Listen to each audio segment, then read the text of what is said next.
વિષય એવો છે કે 65 વર્ષથી પછી શતાબ્દી સુધી કેવી રીતે જીવવું. આપ સર્વેને જોતા આ વિષયની જે જાહેરાત થઈ છે ઘણું યથાયોગ્ય છે. કારણ કે અંગ્રેજીમાં એક કહેવત છે કે લાઈફ બિગિન્સ એટ 40 અને એની આગળની બીજી કહેવત છે બેટર લાઈફ બિગિન્સ એટ 60. કારણ કે એ વખતે આપણે અનુભવથી સમૃદ્ધ હોઈએ, પરિપક્વતા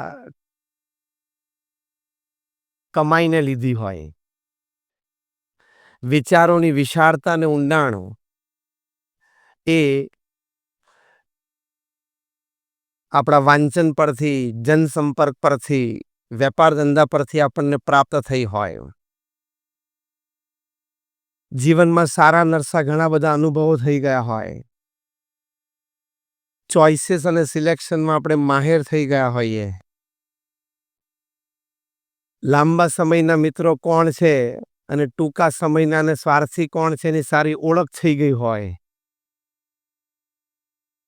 60 વર્ષે આ બધું થઈ જાય. એટલે આ કહેવત છે કે life begins at 40 and better life begins at 60. કારણ કે ખૂબ સુંદર વિવેક એ વખતે પ્રાપ્ત થઈ ગયો હોય. બંને રીતે, લૌકિક રીતે યોગ્ય અયોગ્યનો વિવેક પ્રાપ્ત થઈ ગયો હોય અને સેવા અને અધ્યાત્મના માર્ગે ચાલ્યા હોય તો આત્મા અને અનાત્માનો વિવેક પણ પ્રાપ્ત થઈ ગયો હોય. એટલે આ બંને વિવેકથી જીવન વધારે બહેતરીન બને છે. એટલે બેટર લાઈફ બિગિન્સ એટ 60. એટલે 60 થી 100 વર્ષની ઉંમરમાં કેવી રીતે જીવવું એ ખૂબ અગત્યની વાત છે. કારણ કે if you learn and leave it, you enjoy it. If you don't learn and don't live it, you create a disaster of your life. Disaster શું? કે વખતે મને કોઈ સાંભળતું નથી, મને કોઈ ધ્યાન આપતું નથી, મારી કોઈને કદર નથી, પરિવારમાં કોઈ મને સાચવતું નથી, હવે મને કોઈ માન આપતું નથી, પ્રસંગે મને યાદ કરતા નથી, હું કંઈક ચીજ માંગુ તો 2-4 દિવસે આપે છે. દીકરાને તો ભાવના હોય છે પણ દીકરાની ખાલી જગ્યા. તમને બધાને સારી રીતે ખબર છે એની ભાવના નથી. આવી બધી ઘણી ફરિયાદો હોય છે. See, basically you have only two choices. At 60 or 65, you have only two choices. First, leave complaining. પહેલી ચોઈસ શું છે? ફરિયાદ કરતા કરતા જીવવું, જે મેં ફરિયાદો બધી વર્ણવીએ. And second choice is accept the reality and live peacefully. Choice is yours. 60-65 વર્ષે વ્યક્તિ પાસે આ બે જ ચોઈસ છે. કાં તો ફરિયાદ કરતા કરતા જીવવું, કારણ કે આ ઉંમરે તમે ફરિયાદ કરી શકો એવી રોજિંદા ઘટના બનવાની કે મારે 1 વાગે ડૉક્ટરની એપોઇન્ટમેન્ટ હતી અને દીકરાની વહુએ કીધું હતું કે આપણે 12:30 નીકળશું, 20 મિનિટનો રસ્તો છે, આ 1માં 5 થઈને હજી એ કીટી પાર્ટીમાંથી આવી નથી. એટલે you have a choice to complain. અને તમે સાચા છો, ખોટા છો એવું નથી કહેતો, પણ આ એક માર્ગ છે. અને બીજો માર્ગ શું છે? એક્સેપ્ટ ધ રિયાલિટી કે હવે મને 65 થયા, 70 થયા, મને 75 થયા. એટલે when I am in the waning years of my life. શું શબ્દ છે અંગ્રેજીમાં? Waning. When I am in the waning years of my life, હું સેન્ટર ઓફ એટ્રેક્શન તો ના જ હોઉં, કદાચ સેન્ટર ઓફ અટેન્શન પણ ઓછો બનું, એનો સ્વીકાર કરી લેવાનો. કારણ કે ઉગતા સૂર્ય પૂજાય, આથમતા સૂર્ય પૂજાતા નથી. આથમતા સૂર્યના ખાલી ફોટા પડે સનસેટના, એનું પૂજન ના થાય. એમ 65 પછી દિનેશભાઈ વાત બરોબર છે? એમ 65 પછી આવા લાઈફ ટાઈમ અચીવમેન્ટ કે કંઈક મળે એટલે સ્ટેજ ઉપર ફોટા પડે ખાલી. બીજું કંઈ થાય નહીં. અને ઉગતા સૂર્ય હોય એને અંજલિ આપે, સૂર્ય નમસ્કાર થાય, પૂજન થાય. એમાં યંગ એજમાં છે, you are wanted. In young age you are wanted. હું એમ નથી કહેતો કે ઓલ્ડ એજમાં you are not wanted, but you are less wanted. તમારી જરૂર નથી એવું નથી, તમારી જરૂર તો છે. કારણ કે દીકરાની વહુને 3 દિવસ એ લોકોના ફ્રેન્ડ સર્કલ સાથે ફરવા જવું હોય તો તમને બેબી સિટિંગનો જોબ તો આપવી પડે ને. એટલે in old age it's not like you are not wanted, you are less wanted but wanted. એટલે આથમતા સૂર્ય કોઈ દિવસ પૂજાય નહીં, એ સ્વીકારી લેવાનું. એટલે મારે પ્રથમ વાત જે આ વિષય છે કે 65 વર્ષની થી 100 વર્ષની ઉંમરમાં કેવી રીતે જીવવું,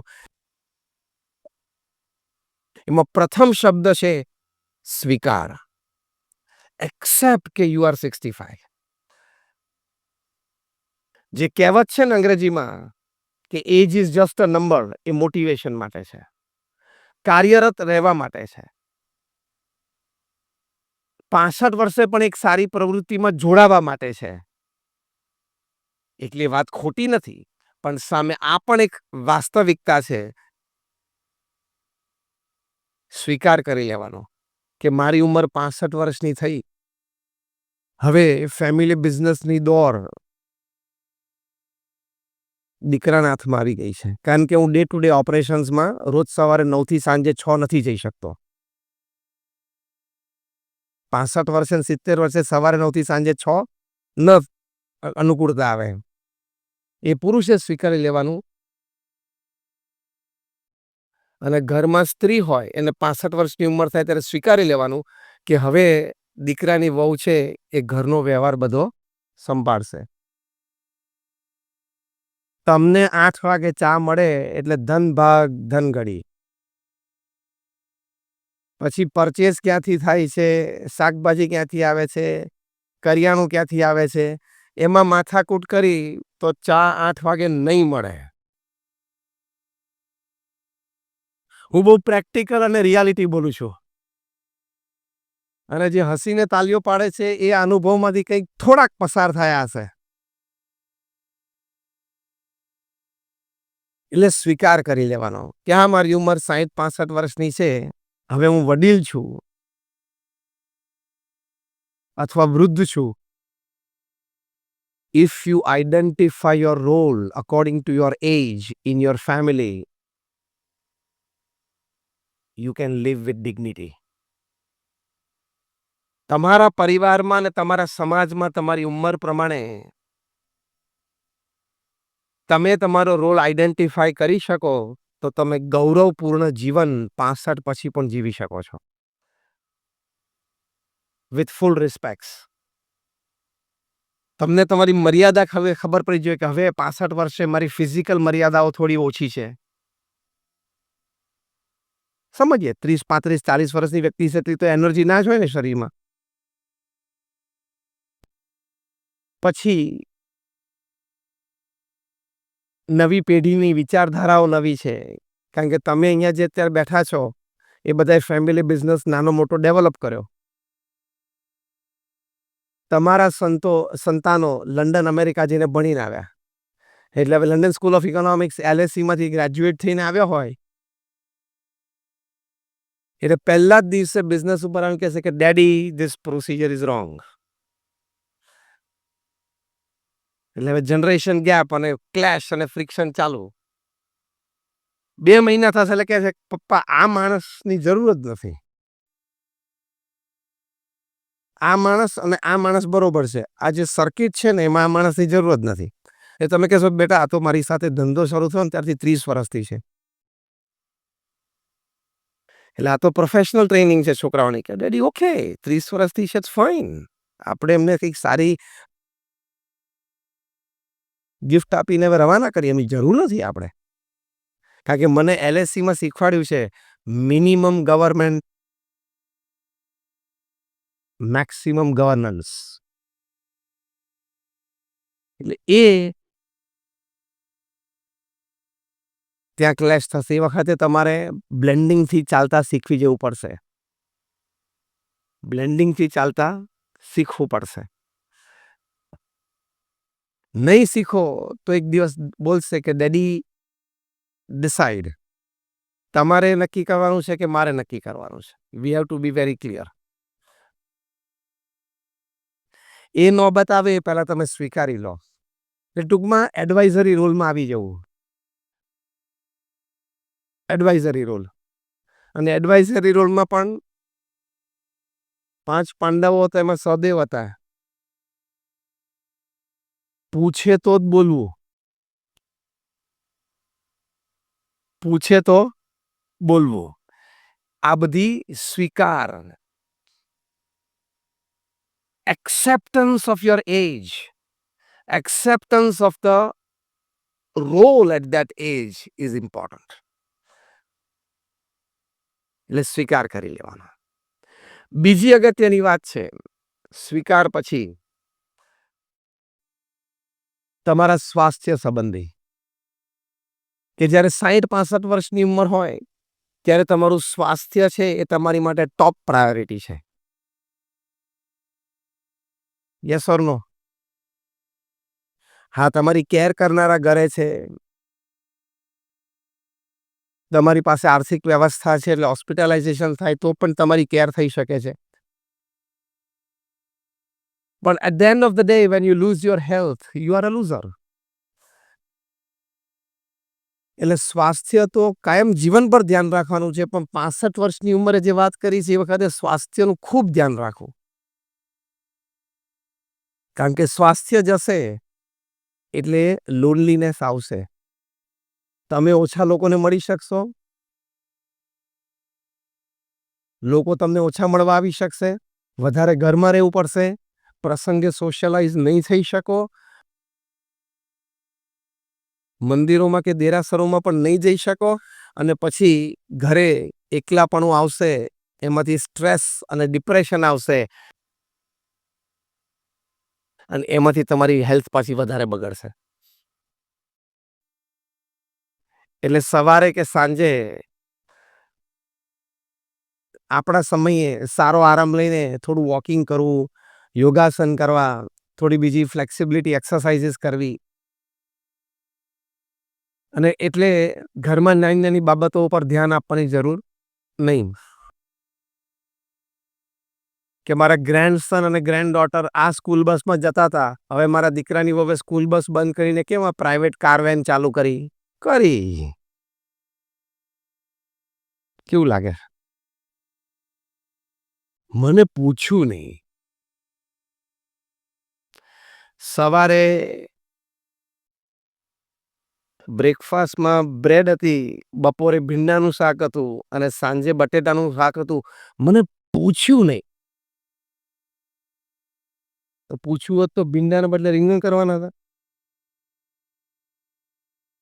સ્વાસ્થ્યનું ધ્યાન રાખવું હોય તો નાની-નાની મેટર્સમાંથી ઓફ થઈ જજો. સોંપી દેવાનું. કરેક્ટ. તમને ટાઈમે પ્લેટ મળે ને એનું ધ્યાન રાખવાનું બસ. તો સ્વાસ્થ્ય માટે તમે અત્યંત જાગૃત રહેજો. પ્રમુખ સ્વામી મહારાજની લાઈફસ્ટાઈલ 65 થી 100 જે મને મુખ્ય વિષય આપવામાં આવ્યો છે. એમની લાઈફસ્ટાઈલમાં 65 વર્ષની ઉંમરે તે ગણો ને 1985 ની સાલ. 83ની સાલમાં એમને હાર્ટ એટેક આવેલો.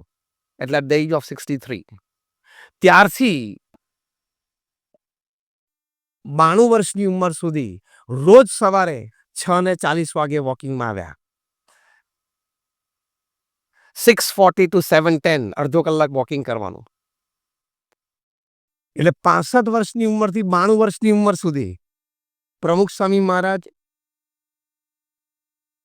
6:40 એટલે 6:40 જ. અમે સંતો તેના સાક્ષી છીએ. 6:39 પણ નહીં અને 6:41 પણ નહીં. તો જો આવા મહાપુરુષોના જીવનમાંથી આપણને શીખવા મળે છે. રોજ સાંજે 4 સવા 4 વાગે એ યોગાસન કરતા લગભગ 20-25 મિનિટ સુધી. એટલે 92 વર્ષની ઉંમરે આટલી મોટી સંસ્થાની જવાબદારી પણ વહન કરી શક્યા. આપણે કદાચ જવાબદારી નાની મોટી હોય પણ સ્વાસ્થ્ય સારું રહે એ અત્યંત જરૂરી છે. એટલે વ્યાયામ યોગાસન તો આપણે 65 વર્ષની ઉંમર પછી કરવા જ. પણ સાથે સાથે તમે સદવાંચન રાખશો, સદપ્રવૃત્તિમાં જોડાશો, કોઈ સેવાકીય પ્રવૃત્તિમાં જોડાશો, સત્સંગ કરશો, શ્રદ્ધા ભક્તિ રાખશો ને તો તમારી ફિઝિકલ, મેન્ટલ અને ઇમોશનલ હેલ્થ ત્રણેય સારી રહેશે. આ સાયન્ટિફિકલી પ્રૂવડ છે, ક્લિનિકલી અને એક્સપેરિમેન્ટલી પ્રૂવડ છે. હમણાં અમેરિકાની યેલ યુનિવર્સિટી, જે આઈવી લીગની એક યુનિવર્સિટી છે, એટલે કે ટોપ ક્લાસ અમેરિકન યુનિવર્સિટી, એમાં એક સંશોધન થયું. લગભગ 8,000 વ્યક્તિઓ ઉપર એ લોકોએ 10 વર્ષ સુધી સંશોધન કર્યું. It was a very good survey. એ 8,000માંથી 4,000 વ્યક્તિઓ એ નિત્ય ધર્મસ્થાનમાં જનારા હતા. જેની જ્યાં શ્રદ્ધા હોય, કોઈ ચર્ચમાં જાય, કોઈ મંદિરમાં જાય, કોઈ દેરાસરમાં, વોટેવર, જે જ્યાં શ્રદ્ધા છે, પણ ધર્મસ્થાનમાં જનારા હતા. ત્યાં કોઈ પ્રાર્થનામાં, સત્સંગમાં, કાર્યક્રમમાં જોડાનારા હતા. એ લોકો જોડાતા હતા. બીજા 4,000 લોકો એવા હતા કે જે એવી કોઈ આસ્થા ધરાવતા નહોતા અને કોઈ દિવસ ધર્મસ્થાનોમાં જતા નહોતા. એટલે એવા લોકોએ આખું એક સેમ્પલ ગ્રુપ ઊભું કરેલું. 10 વર્ષ સુધી એમની ઉપર સર્વે કર્યો. દે વેર ઓલ અબાઉ 65. 65 વર્ષની ઉંમર પછી જે ધર્મસ્થાનમાં જનારા છે અને સત્સંગ કરનારા છે, અને જે ધર્મસ્થાનમાં જનારા નથી અને સત્સંગ કરનારા નથી, એ બંને ગ્રુપને એડવાન્ટેજ ડિસએડવાન્ટેજ શું છે એવું યેલ યુનિવર્સિટીમાં એક ખૂબ સુંદર સર્વે પ્રોજેક્ટ થયો. એ પ્રોજેક્ટ અંતર્ગત 10 વર્ષ પછી એ લોકો એક સર્વે રિપોર્ટ તૈયાર કર્યો. એ સર્વે રિપોર્ટ ખૂબ માહિતીસભર તો છે જ, પણ અંતર્દ્રષ્ટિ કરાવે એવો છે. એમાં પહેલી વાત લખી કે જે લોકો નિત્ય ધર્મસ્થાનમાં જનારા હતા, એ લોકોને નહીં જનારા કરતા they had 40% additional advantage of avoiding a heart disease. જો સ્વાસ્થ્યને લાભ થયો ને, કે જે નિત્ય ધર્મસ્થાનમાં જનારા છે એ લોકો 40% બેટર પોઝિશન છે કે એને હાર્ટ ડિઝીઝ ન થાય, ન જનારા કરતા. તો 65 પછી હેલ્થ માટે અગત્યનો મુદ્દો છે ને? યસ ઓર નો? બીજી વાત લખી કે ત્યાં જે લોકો કોઈ પણ પ્રકારના યોગાસન અથવા યોગિક ક્રિયાઓમાં જોડાય છે, જે આપણા મહાન સત્શાસ્ત્રોમાં, આપણી ભારતીય સંસ્કૃતિમાં, સનાતન ધર્મમાં, આપણી પરંપરામાં આ બધી યોગિક ક્રિયાઓ, યોગાસનની વાત છે, એમાં જો જોડાય છે 65 and 65 પ્લસ, અને જે નથી જોડાતા, એ બંનેમાં શું તફાવત છે? This was also part of the survey. તો જે નિયમિત જોડાય છે એ લોકોને પહેલો એડવાન્ટેજ કે એ લોકો આખો દિવસ પોઝિટિવ મૂડમાં રહી શકે છે. આ 65 વર્ષની ઉંમરે મોટો લાભ નથી? 65 પ્લસમાં મોટો લાભ નથી કે આખો દિવસ પોઝિટિવ મૂડમાં રહી શકે છે. ઘરના પરિવારના સભ્યો ઘરમાં હોય અથવા તો પોતાના કામ ધંધે બહાર ગયા હોય, પોતે વૃદ્ધ અવસ્થામાં એકલા જ હોય ઘરે, દીકરા દીકરી બધા વહુ બધા બહાર હોય, ઘણી વખત એક દિવસમાં એવો સમય હોય 2-4 કલાકનો જ્યારે તમે એકલા જ હો ઘરે, એ વખતે પણ પોઝિટિવ મૂડમાં રહી શકે છે બીકોઝ ઓફ ધીસ. એનો બીજો એડવાન્ટેજ લખ્યો. બીજો એડવાન્ટેજ એ છે કે એ લોકોને એવી અનુભૂતિ થઈ નિયમિતતા કરતા કે અમે છેલ્લી અવસ્થા સુધી, પછી 70 જીવે, 80 જીવે, 90 જીવે, 95 જીવે, અમારા દરેક પરિવારજનોને, અમારા દરેક મિત્ર મંડળને અમે સારી રીતે નામ,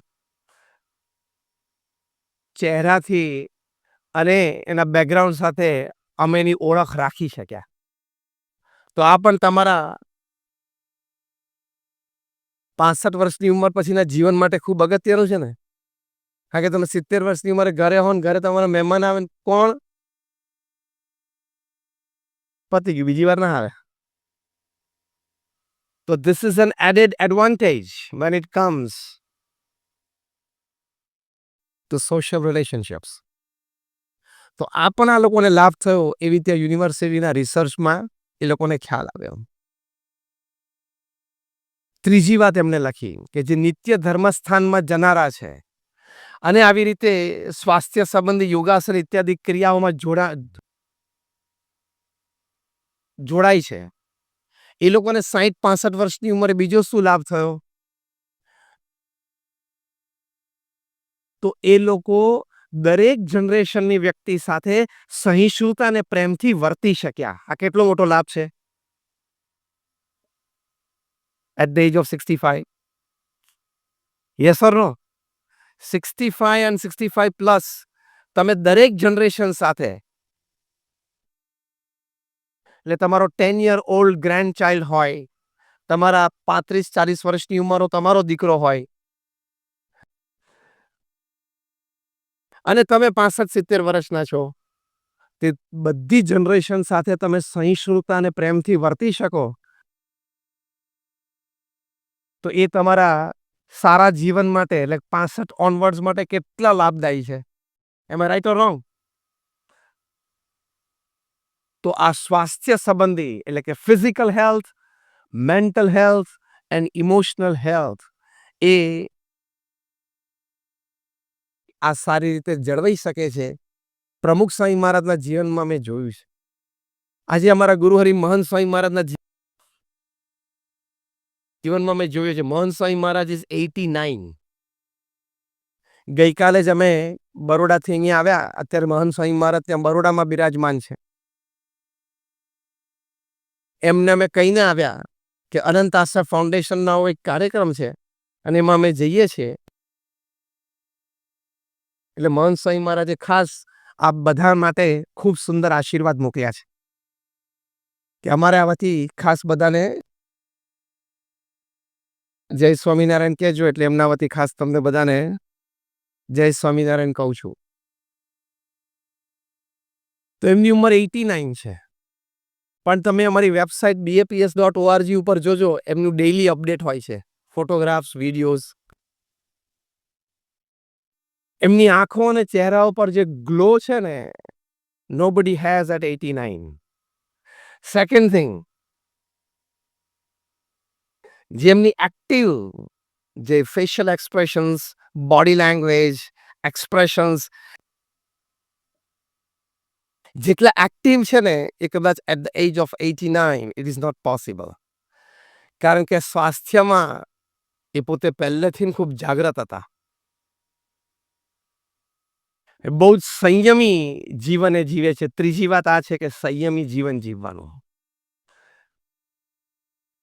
મહંત સ્વામી મહારાજ અમારા ગુરુ છે, એ કદાચ છેલ્લા 40-50 વર્ષથી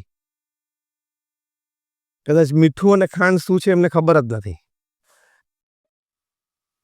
અને એકદમ બાફેલું ખાય છે. હું એમ નથી કહેતો કે તમે એવું કરો. What I mean to say is થોડો સંયમ રાખજો.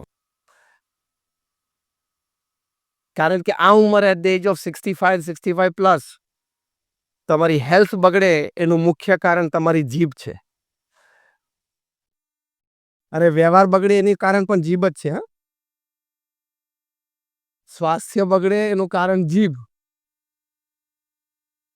અને વ્યવહાર બગડે એનું કારણ પણ ખ્યાલ તો છે બધાને, એટલે વાંધો નથી. તો જો એટલું સંયમી ભોજન એટલે એ સ્વાસ્થ્ય માટે ખૂબ ઉપયોગી છે. આજે 89 વર્ષની ઉંમરે પણ બીએપીએસ સંસ્થાની જવાબદારી સંભાળવી. બીએપીએસ સંસ્થા એક વિશ્વવ્યાપી સંસ્થા છે. We are among the top 10 organisations of the world. BAPS અમારી સંસ્થાના યુનાઇટેડ નેશન્સમાં એક પરમેનન્ટ સીટ છે એઝ એન એનજીઓ. અને કલકત્તામાં જોકામાં તમે આ કેમ્પસ જુઓ છો, આવું કલકત્તામાં એક કેમ્પસ હોવું એ કેવડી મોટી વાત છે. આવા નાના મોટા 1300 campus all over the world છે બીએપીએસના. એટલે હ્યુજ ઓર્ગેનાઇઝેશન. અને at any given time you talk, ધારો કે આજે 26મી ડિસેમ્બર છે અને સવારે 10:45 થયા છે. At any given time of the day of the month or year you talk, આવા નાના મોટા બીએપીએસના 25 કેમ્પસ અંડર કન્સ્ટ્રક્શન હોય ઓલ ઓવર ધ વર્લ્ડ. અત્યારે આટલું જ મોટું કેમ્પસ અબુધાબીમાં બંધાય છે. આનાથી 5 ગણું મોટું કેમ્પસ રોબિન્સવિલ અક્ષરધામ ન્યૂજર્સીમાં બંધાય છે. આવું જ મોટું કેમ્પસ 50-60 એકર્સ ઉપર ત્યાં સિડનીમાં, ઓસ્ટ્રેલિયામાં, જોહાનસબર્ગ સાઉથ આફ્રિકામાં. એ બધાનું final deciding one man authority is મહંત સ્વામી મહારાજ. એક્ઝિક્યુટિવ કાઉન્સિલ્સ હોય એ બધું ડિસ્કસ કરે, દે કમ ટુ અ પોઈન્ટ, પછી મહંત સ્વામી મહારાજને બ્રીફ કરે અને નિર્ણય આપે. કેટલી મોટી જવાબદારી થઈ. અને હમણાં 20 દિવસ પહેલા 7મી ડિસેમ્બર અને 9મી ડિસેમ્બર એમ 2 પ્રસંગે મહંત સ્વામી મહારાજે 109 યુવાનોને દીક્ષા આપી. 109. અને જેમ વાત કરી કે 3 વર્ષની અમારી ટ્રેનિંગમાંથી પસાર થાય પછી એને ફર્સ્ટ દીક્ષા વ્હાઇટ રોબ્સ મળે, પછી 2 વર્ષ પછી સેફ્રન રોબ્સ મળે, પછી પાછા 2 વર્ષ પછી એનું પોસ્ટિંગ થાય. Organize structure. Diksha has been made institutionalized. It is institutionalized in BAPS. Randomly કોક આવી ગયા કોક થઈ ગયું એવું ના બને. અને 107માંથી 16 યુવાનો born and raised in the US, અમેરિકામાં. ત્યાંની સારામાં સારી યુનિવર્સિટીઝમાંથી ભણ્યા. એટલે આવા કલ્ચર્ડ એજ્યુકેટેડ ફેમિલીઝમાંથી, મેઇન સ્ટ્રીમ સોસાયટીમાંથી મેઇન સ્ટ્રીમ સોશિયલ સર્વિસ અને મેઇન સ્ટ્રીમ સ્પિરિચ્યુઆલિટીમાં લાવવા એ કેટલી મોટી વાત છે. આ થોડી છેલ્લી 3-4 મિનિટમાં એટલા માટે વાત કરી કે 89 વર્ષની ઉંમરે આટલી જવાબદારી સંભાળે છે. આપણે કદાચ એના કરતાં 2% જ સંભાળવાની હોય તો એની માટે આપણી હેલ્થ સારી જોશે. 65 થી 100માં હેલ્થ સારી હશે તો કંઈક નાની મોટી જવાબદારી સંભાળી શકશો, જે પરિવારમાં પણ જરૂરી છે અને ક્યાંક સમાજમાં પણ જરૂરી છે. એટલે સંયમી જીવન જીવવાનું. રસગુલ્લા જેટલા ખાવાના હતા એટલા, ચમચમ જેટલું ખાવાનું હોય તેટલું ખાઈ. પછી કઈ આઈટમ છે? સંદેશ. સંદેશ જેટલું જમવાનું હતું એટલું જમી લીધું. હવે સંયમી જીવન રાખવાનું. મહંત સ્વામી મહારાજનું એક વાક્ય યાદ રાખીને જજો. જે આપણો વિષય છે ને 65 થી 100 ની વચ્ચે કેવી રીતે જીવવું, એ અંતર્ગત જે આપણે એક મુદ્દો ચર્ચી રહ્યા છીએ સંયમ છે.